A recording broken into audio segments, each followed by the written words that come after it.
Well, good morning or good afternoon, whatever time it is that you're watching. Um, Glad to have you here this week. The story this week is called Life Under the Nazis. And if you'll remember, we had a play that we did, The Diary of Anne Frank. And this is the same time frame and the same kind of ruling that went on during that time. So the story, Life Under the Nazis, I'm fixing to read it to you. This first picture that you can see right here, this is the entrance to the Lodz ghetto. And the sign reads, and it's in German right here, but it reads, Jewish residential area, entry forbidden. Okay, so here we go. In newly released photographs by Henry K. Ross, one photo shows a group of smiling children at a banquet table. In another, a couple looks happily at a newborn infant. In a third photograph, a young boy holds a furry teddy bear. Everyone looks content. Esther Brunstein knows better. With a magnifying glass, the 76-year-old native of Poland searches other photos, hoping to spot a friend or a relative. Finally, she stops at the face of a young child. A shadow of sadness creeps over her. You see, when I see the face of a child like this, you know he did not survive, Brunstein told the New York Times. Brunstein is not looking at a family photo album, but at dozens of photographs taken during the Holocaust.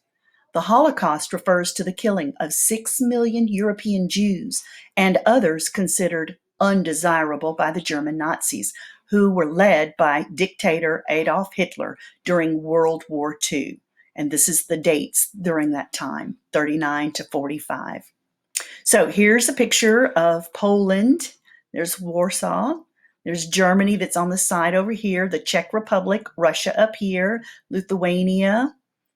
And there's Ukraine, Slovakia, and this is Belarus. So Lodz is located in the central part of Poland. Here we go.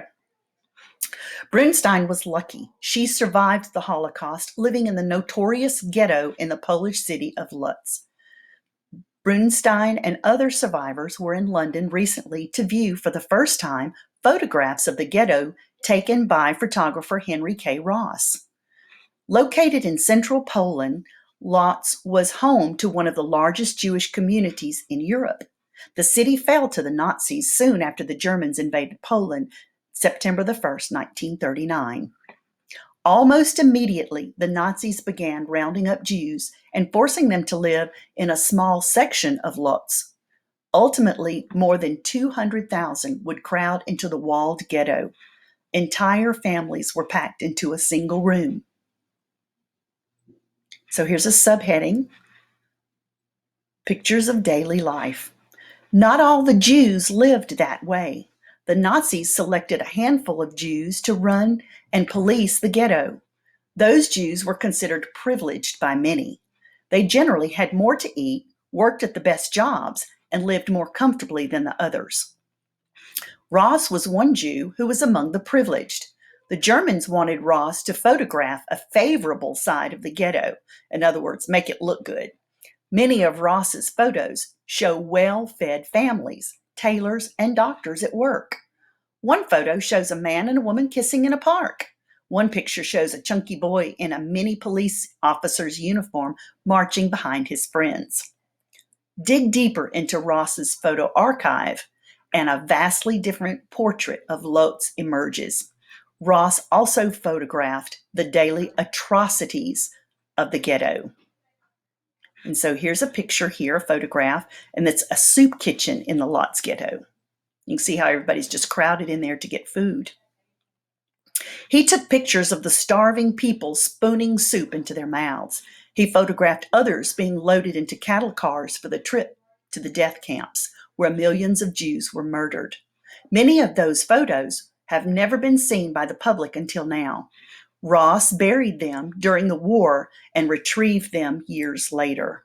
And he probably did that for his own protection because they hired him to photograph the good side. And when he was really photographing the other things, if he'd have been caught and some of his pictures had gotten out, it could have been bad for him. Today, those photos still evoke painful memories. All of these images are very much stuck in my mind Aaron Zyborzak, who lived in Lodz, told the Times, "I still have dreams every night, and photographs make it worse, which is why I don't like looking at them." So here's another subheading, Chronicle of Evil Crimes. Like Zyborzak and Brunstein, Ross survived the Holocaust. He released only a few of his photographs to the public before his death in 1991. His son gave the collection to the Archive of Modern Conflict in London.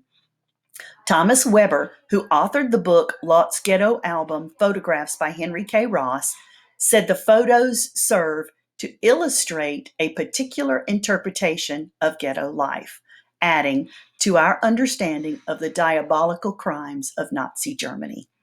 And so this is a really good story to let you know that even during the hard times, somebody was able to be able to archive and get pictures to be able to show in the future what happened in the past, so that those of us who did not live there can understand it a little bit better. So I hope you enjoyed the story, Life Under the Nazis. Don't forget to look for your questions. Do a good job. Have a good week. Bye.